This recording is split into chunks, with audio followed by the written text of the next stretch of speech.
آیا تھا۔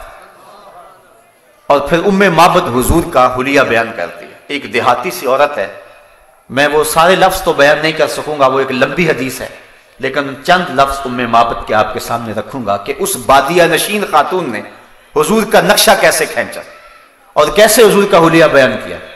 اپنے شوہر ابو معبد کو وہ حضور کا حلیہ بیان کرتے ہوئے کہتی ہے، رأیت رجلا ظاہر الوضاح، اے میرے شوہر میں نے ایک ایسا شخص دیکھا کہ جس کا چہرہ چمک رہا تھا، حسن الخلق، اور اس کی خلقت بڑی خوبصورت تھی، ملیح الوجہ، اس کا چہرہ نمکین تھا، کسیم وسیم، میٹھا تھا، پیارا تھا، فی عینیہ داج وفی اشفارہ وقف، اس کی پلکیں لمبی تھیں اور اس کی آنکھیں سونی تھیں، وفی صوتہ سہل، اور اس کی آواز کے اندر اتنا اثر تھا کہ میں بتا نہیں سکتی۔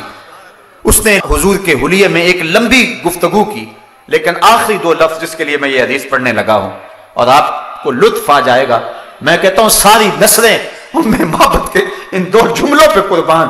اس نے جو حضور کا حلیہ اور حضور کا نقشہ کھینچتے ہوئے بیان کی، اس نے کہا میرے شوہر ظاہر الوضاحت، وہ چمکدار رنگ کا مالک تھا، ملیح الوجہ، نمکین حسن کا مالک تھا، کسیم وسیم، اللہ اکبر، وہ اس کی آنکھوں میں چمک تھی، اس کی پلکیں لامبی تھیں، اس کے ابرو جڑے ہوئے تھے، ایک ایک چیز بیان کی۔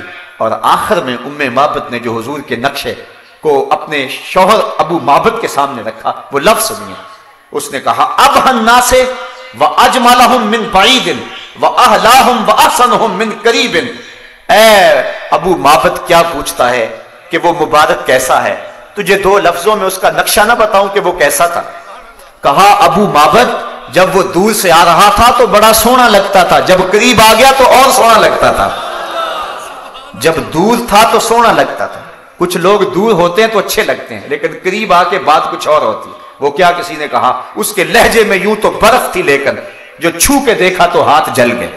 تو کسی کا لہجہ بڑا برف والا ہوتا ہے، لیکن جب قریب ہو تو پتہ چلتا ہے کہ یہ تو بندہ ہی اچھا نہیں ہے۔ معبد نے اس میں حضور کی صورت بھی بیان کی، حضور کی سیرت بھی بیان کی، حضور کے کردار کو بھی بیان کیا، اور ان لفظوں کو بار بار سنیے اور لطف لیجئے۔ اس نے کہا ابو معبد میں کیا بتاؤں کہ وہ مبارک کیسا تھا، ابہى الناس واجملهم من بعید واحلاهم واحسنهم من قریب، جب دور سے آتا تھا تو سونا لگتا تھا، قریب آ گیا تو اور سونا لگتا تھا۔ اللہ مکھ چند بدر شاشانی ہے، متھے چمک دی لاٹ نورانی ہے، کالی زلف تے اکھ مستانی ہے، مخمور اکھی ہیں مد بریاں۔ کہا جب دور تھا تو سونا لگتا تھا، قریب آ گیا تو اور سونا لگتا تھا، اتنا حسین تھا۔ اب روزانہ معبد کے گھر میں تذکرہ ہی حضور کا ہوتا ہے۔ شام کو جب ابو معبد بکریوں کا ریوڑ لے کر کے آتا ہے تو معبد کھانا لے کے آتی ہے، تو ابو معبد کہتا ہے کھانا بعد میں کھائیں گے، پہلے مبارک کی باتیں سناؤ۔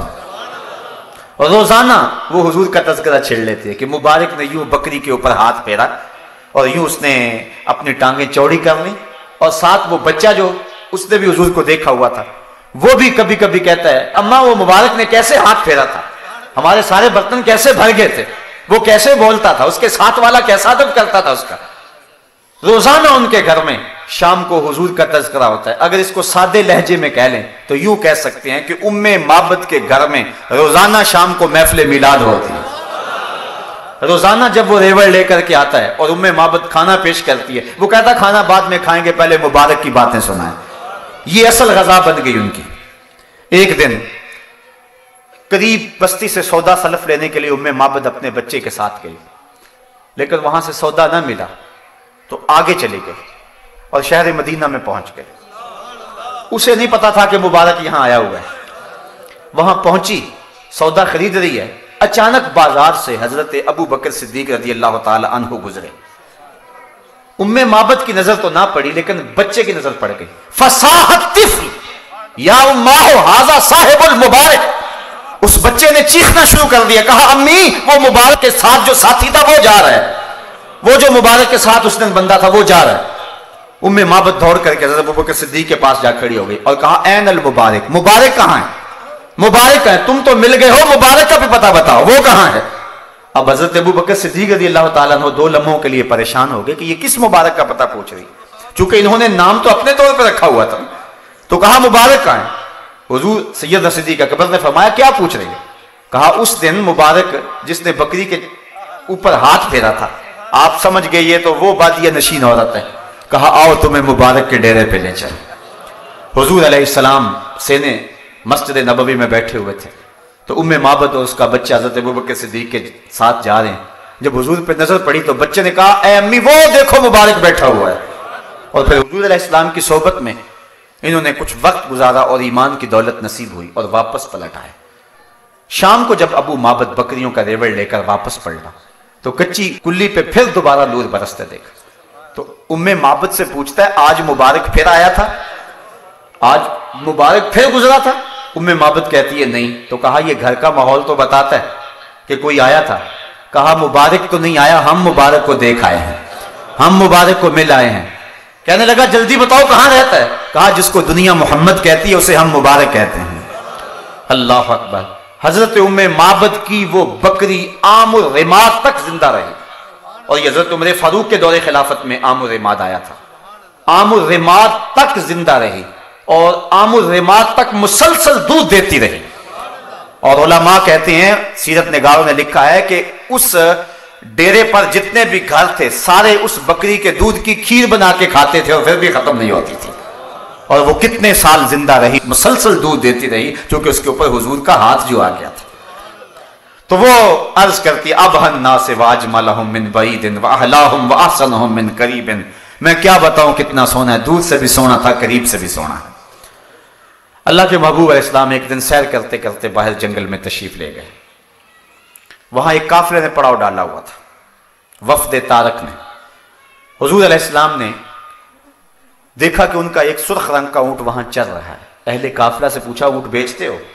انہوں نے بیچنا تھا یا نہیں بیچنا تھا؟ حضور نے پوچھا تو کہا بیچتے ہیں۔ میرے حضور قبلہ عالم فرماتے ہیں میں دل ویچا میں جگر ویچا جے پیارا محمد آ جاوے، نہیں میں اپنا سارا گھر ویچا جے پیارا محمد آ جاوے۔ تو کہا کہ ہاں بیچتے ہیں۔ کتنے کا؟ کہا اتنے کا۔ سودا طے ہو گیا۔ حضور نے اونٹ کی نکیل پکڑی اور سوئے مدینہ چل دیے۔ فرمایا میں تجارت کے لیے تو آیا نہیں تھا، اچانک اونٹ دیکھا اور مجھے پسند آ گیا، میں اپنے شہر جا کے اس کی قیمت تمہیں بھیج دیتا ہوں۔ انہوں نے کہا ہمیں منظور ہے۔ حضور کو دیکھتے رہے، حضور چل دیے، حضور کی چال دیکھتے رہے۔ جب نظروں سے اوجھل ہو گئے تو دل پہ ہاتھ رکھ کے کھڑے ہو گئے۔ تھوڑی دیر کے بعد ایک دوسرے سے چیم و گوئیاں شروع کر دیں۔ ایک شخص آیا، قیمتی اونٹ لے گیا، اپنا پتہ بھی نہیں بتا کے گیا، تم نے پتہ بھی نہیں پوچھا، اور اونٹ بھی ادھار لے گیا۔ اگر قیمت نہ دینے آیا تو کون ذمہ دار ہے؟ جب کسی شخص سے نقد سودا لیں تو اس کا اتا پتہ نہیں پوچھا جاتا، اور جب کسی کو ادھار سودا دیں تو پوچھا جاتا ہے، یا کوئی درمیان میں ضامن رکھا جاتا ہے، یا کوئی چیز گروی رکھی جاتی ہے۔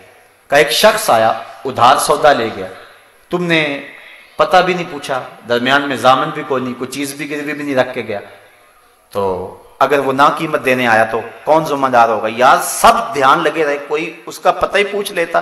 ایک بولا یار جب وہ باتیں کرتا تھا منہ سے پھول جھڑتے تھے، میں تو اس کی باتوں میں کھویا ہوں۔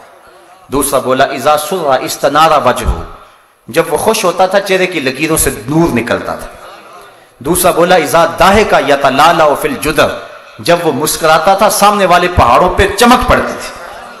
ایک بولا یار میں تو اس کی آنکھوں میں ڈوب کے رہ گیا، کیا خوب سجن دیاں اکھیاں نے جے میں پر کے سرائیاں رکھیاں نے، تو اجے میرا یار نہیں ڈٹھا جنوں ویکھ کے چن شرماوے، ادھی راتی دن چڑھ جاوے جیو رخ تو نقاب اٹھاوے، تے جیو نکلے سیر کرن نوں سارا گلشن سیس نواوے، اتے دھرتی لف لف جاوے جے ہاتھ پھلاں وچ رکھدا ہاتھ پھلاں تو ود جاوے، نین نشیلے مست رسیلے وچ سونا کجل سہاوے، اکھ اگڑے تے انج پیا جاپے جیویں میں خانہ کھل جاوے، تے جے او کھولے پیچ زلف دے اتے راہی راہ پھل جاوے، توبہ توبہ حسن سجن دا چال نہ چلی جاوے، بجلی ڈر دی لشک نہ مارے متا بے ادبی ہو جاوے، علم خدا نے اینا دتا عقلاں وچ نہ آوے، عقل خدا نے اینی دتی علماں وچ نہ آوے، کی اعجاز نظر وچ او دی جو آوے وک جاوے، خلق او دے نے مولئی دنیا کوئی ورلا ہی جان بچاوے، آزم ایڈا سونا ماہی سنو کدرے نظر نہ آوے۔